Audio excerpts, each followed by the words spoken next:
Frieren is a very cool magic system when it isn't getting caught in its own complexity.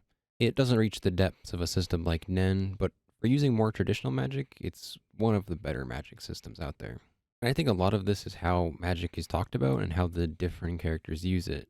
As many characters know, magic in Frieren is based largely on your imagination. If you can visualize it, then odds are you can use it or make some magic out of it. And this idea shows up prominently in two places.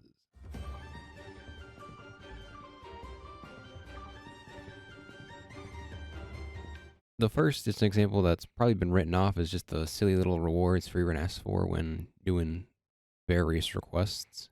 But it's actually a pretty apt representation of how magic works in their society.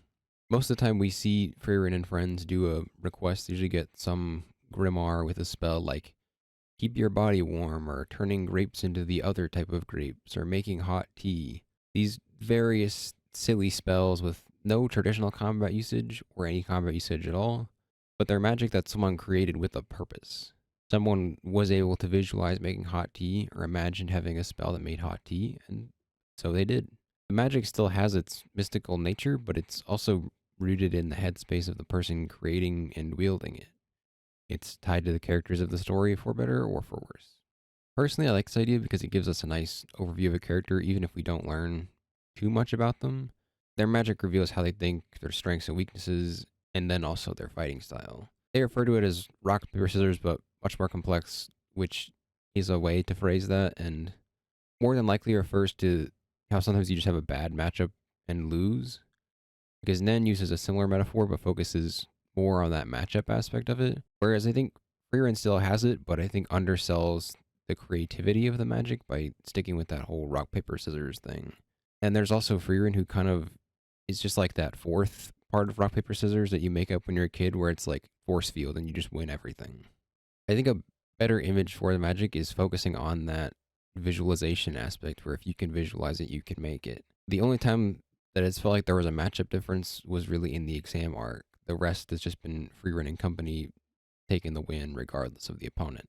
The other place the visualization aspect shows up is in Ubel. Her magic, being able to cut anything she believes she can cut, is the perfect distillation of the magic system of Frieren.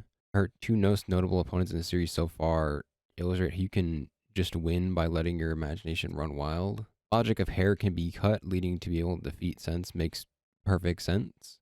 It doesn't matter if there's infinite defensive magic. Hair is meant to be cut, so that's all that matters. She can visualize cutting the hair, and as such, she can win. Beyond the fact that this rules and is basically the nah, I'd win character of Frieren, is the fact that Ubel is also an empathic person who can copy her opponent's magic once she understands them as a person, which I think is just another perfect example of the visualization aspect of the system while also tying it back to the idea that a person's magic is a reflection of them as a person. And once you understand them, you can understand their magic. Granted, Ubel is a little insane, but for the world of Frieren, she is the best addition you could ask for to sell a viewer on the magic system of the world.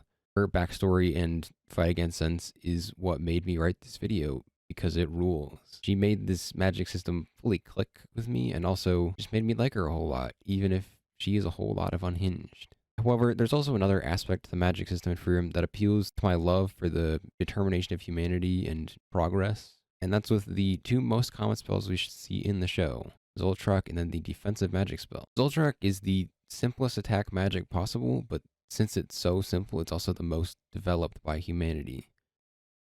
Originating from the demon qual to kill humans, it was those same humans that took Zoltrak and reformed it from a human killing magic to a demon killing magic.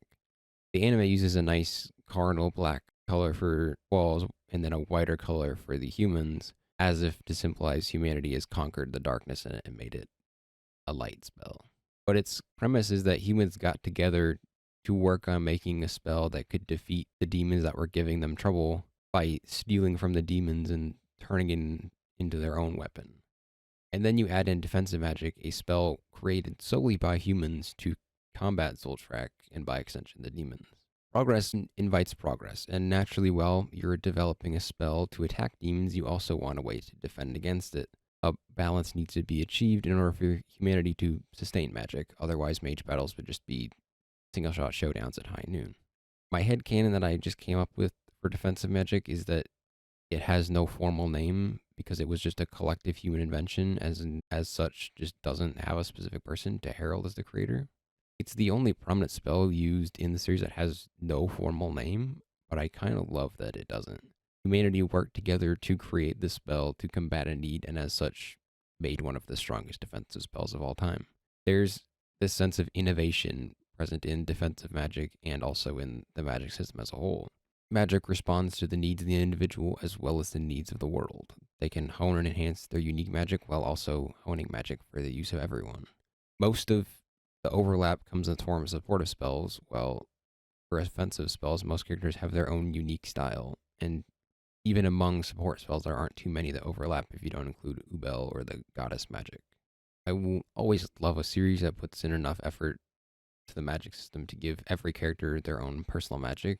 It's a very noticeable detail, but it adds so much to a magic system because it shows just how personal magic can be. A problem with some fantasy series, and especially with isekai, is that they borrow from the traditional RPG magic system that just uses the elements, which can be used in interesting ways, but it's also a lot more restrictive than just making your own magic system.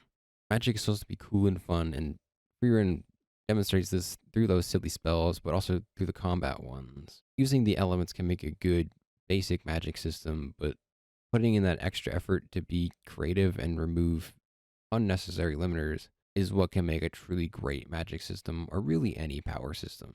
The reason a power system like Nen works so well is that it is so immensely creative. Every character has a uniquely personal Nen created from their own mind that, on a story level, informs us of how they navigate the world, where it's like Kurapika shows his immense resolve, Killua shows the extent to which he's been molded by the practices of his family, and the list goes on and on. Frieren is still a bit more limited, but I think it nails the personal magic of characters. I don't know if there was any influence taken from Hunter x Hunter while making the magic of Frieren, but I would easily believe you if you told me there was. I'm probably being a bit unfair comparing the magic in Frieren with Nen, but Nen is just my gold standard for any power system in anything.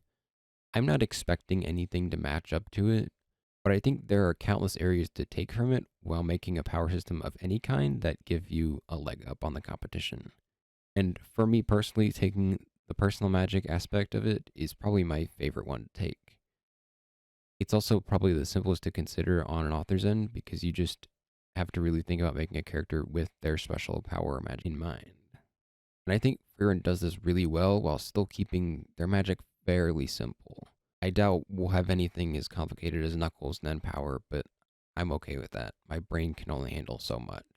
But it can very easily grasp the if I think I can cut it line of thinking. So basically, Frieren has a really cool magic system, and you should watch it and then read the manga afterwards because it's also good.